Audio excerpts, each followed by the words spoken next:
before the video, I want to mention that I have now a newsletter that you can follow in the link in the description, and it's about philosophy and spirituality and mini articles and like a little newspaper or publication.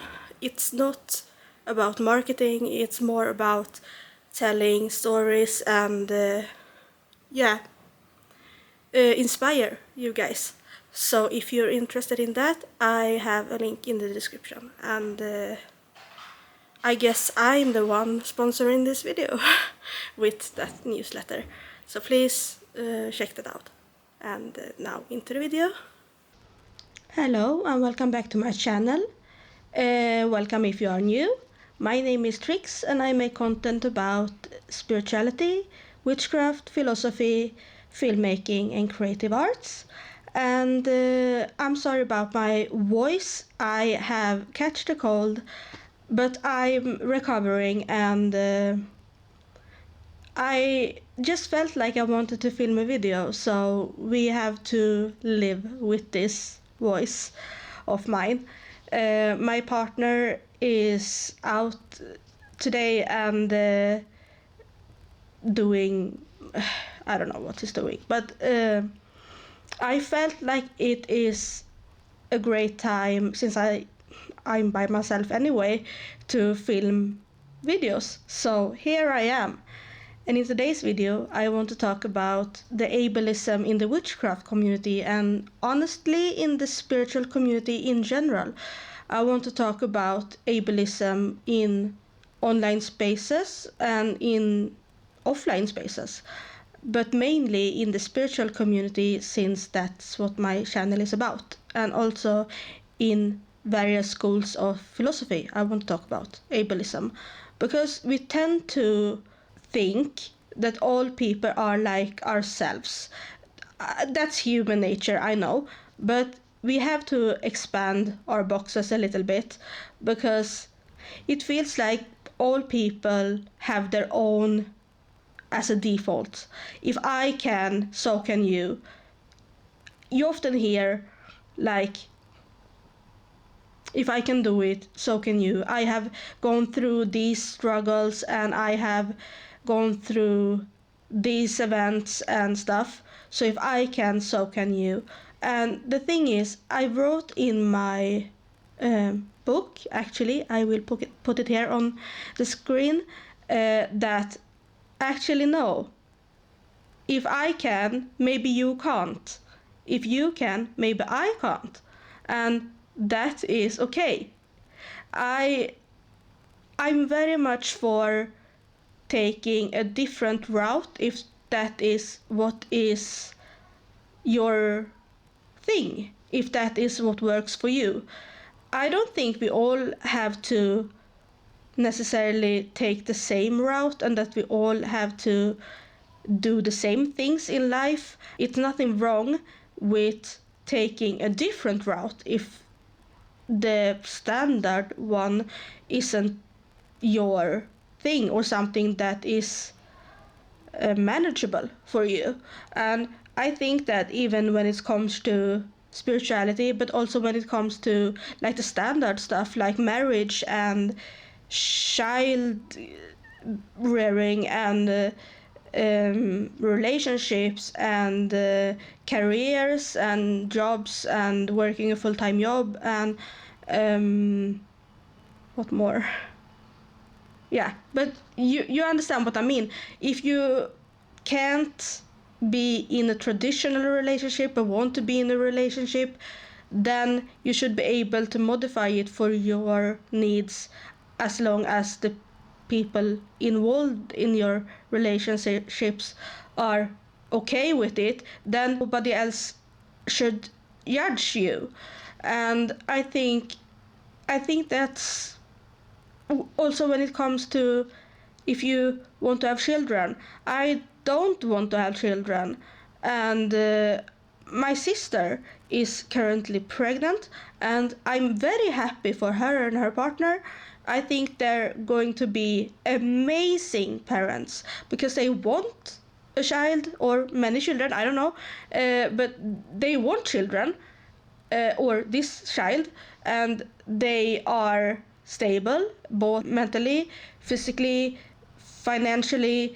They are able to have this child. I live on benefits, I don't have a job. I do have a partner, but we don't want kids, and I think that is okay, because I think even if I was able to work a full-time job and didn't have autism, and my partner also have like mental health problems, but not like illness, I wouldn't say any one of us have. I wouldn't say we have like mental illness. I would say we have disabilities. I would say we have disabilities rather than mental illness, because we are born with our, like, I have autism, and I won't speak for my partner because he has not consented to me saying what he has, but it's same for him. He's born with his conditions, so I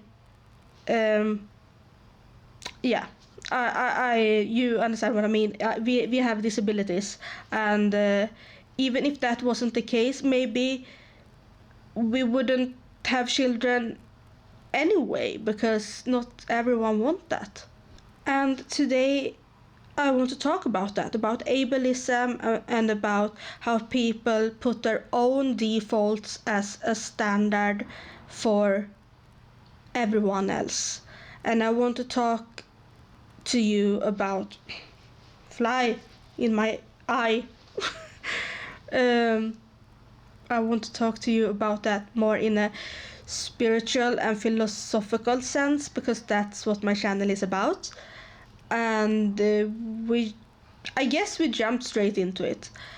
What I think about a lot when people discuss spirituality and witchcraft is like three main things. The first is the law of attraction. And if you have seen my other video on the law of attraction, how it is ableist and wrong, then you know that I'm not a fan at all. I have in my philosophy book, which I will link it in the description, I have written a lot about my own thoughts about how it's more like law of reaction, and how I think about the law of attraction. So if that is something that is interesting to you, I check my book out. I have it now even on Smashwords, and there you can download it for whatever price you decide. I have it also on my on the regular stores like Amazon and Kobo, iTunes, Google Books, and every standard platform as a set price, but I have decided to make it available on Smashwords for a pay what you want price, because I want this to reach more people, and I will leave a link in the description to that as well. But the law of attraction, to start with, it's just like spitting in the face of some people that are born disabled or going through events as a child. How can a child ever think about those bad of thoughts that it might happen things to them? It's bullshit. And I think about it when it comes to other spiritual things as well. Like the second thing, like you can't do spells or rituals when you are sick or when you're not feeling well, because that would mess with the energy. And I call that bullshit as well, because the universe take what it needs, and it's going to do what it's going to do with what you have. with your energy and with what you have at the time. Do you think our ancestors who lived in like the messiest mess in the like medieval times, do you think they really had it that organized and wasn't and was free from like illness? Do you think they were? I mean, they took what they had and they did what they knew was right. And for me, living with a disability that I have both mental or psychological difficulties, and I have RA, which is my joints and muscles and my lungs, and a physical autoimmune disease as well. I can't afford to wait until I'm feeling 100% well, because that never happens. I'm always a little bit sick. I'm always a little bit like I am today, like my voice is today. But I still have done my magical daily practice today. I don't really think that matters, because it's a very ableist mindset, to be honest. And some people have depression and anxiety, and I think that their spiritual practice would benefit them in their life, of course, alongside medical treatment and mental health and medical health professionals. Of course, you use magic and spirituality alongside of evidence-based practices, of course, but I think their spirituality would benefit them if they use them alongside of other things. And why should they wait until they practice? I don't get that concept about why you can't do a spell or ritual where you're not feeling well, because how often are you even feeling well? I don't get it. And I mean, where does it come from? And do you think our ancestors cared? I don't think so. And the energy is the energy regardless of your circumstances, of your illnesses, of your... I think this might be a thought of mine, and you don't have to agree with me, but our energy is everlasting. Our energy is something separate from our physical body. And if our bodies are sick, I even include mental health issues in that, because our brain is part of our bodies. And if our bodies or our brains are disabled or sick in any way, that doesn't have anything to do with our soul or our energy. Our chakras can be of course be impacted by our health, but I don't know if I'm weird for not believing that either, because I think our energy body is different from our physical body, and I think our energy is our energy regardless of how our physical body feels. And also I want to talk about spirits and angels. I previously did a course on energy healing, and the course instructor said that angels don't like messy environments, and I don't know if I agree, because I think angels aren't that shallow. Angels are spirits, right? Angels are energy. There are spiritual beings. It can be angels, it can be demons, it can be house spirits, it can be familiars, it can be your ancestors, whatever spirit it is. They are not shallow. They don't care about your environment. That's my belief, at least. Everything in this video is my own beliefs. And I don't think they care about your environment necessarily. If you can't keep it clean, then you can't. But that... Shush! So, if you can't keep it clean, then you can't keep it clean. They won't abandon you for that. And you can't use that as a standard for if you're going to be helped or not. If you pray, then you have to pray. If you do a ritual, then you have to do a ritual. You should do that when you feel inside that it is an appropriate time and appropriate place, and that you feel that is right. And if you have a lot of, like I have now when I'm moving houses, a lot of boxes all over the place, that shouldn't matter, because that is a very shallow thing. That's a very superficial thing. That's nothing that have to do with your energy or your intention or the wants and your needs and your spiritual wants and needs and things like that. It feels like the universe is going to do what it has to do with what you have at the time.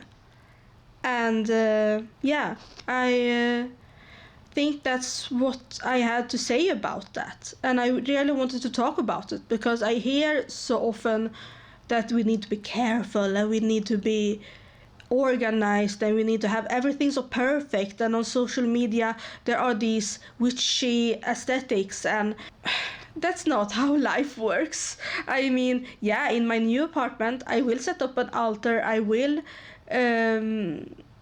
try to have like a nice aesthetic and do a new fresh start with things because I want it that way, but not necessarily because the spirits and the energies want it. That's because I want it. And I think for some people it's easier to practice the spirituality when they have it organized, and that's totally valid. But it shouldn't be the rule. It should be like an aid to keep it organized, but not a general rule for how to practice. It is ableist to assume that everyone can do what you can do, because not everyone can. And we have to recognize that.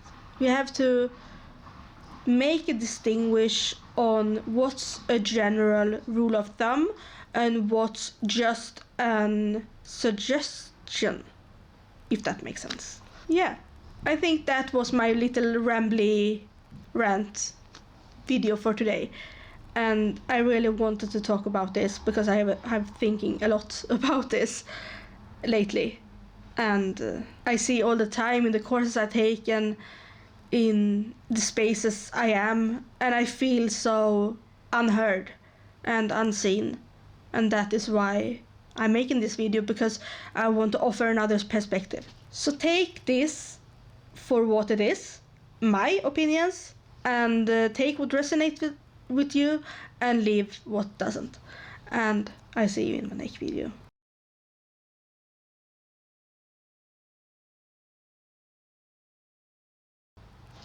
Bye.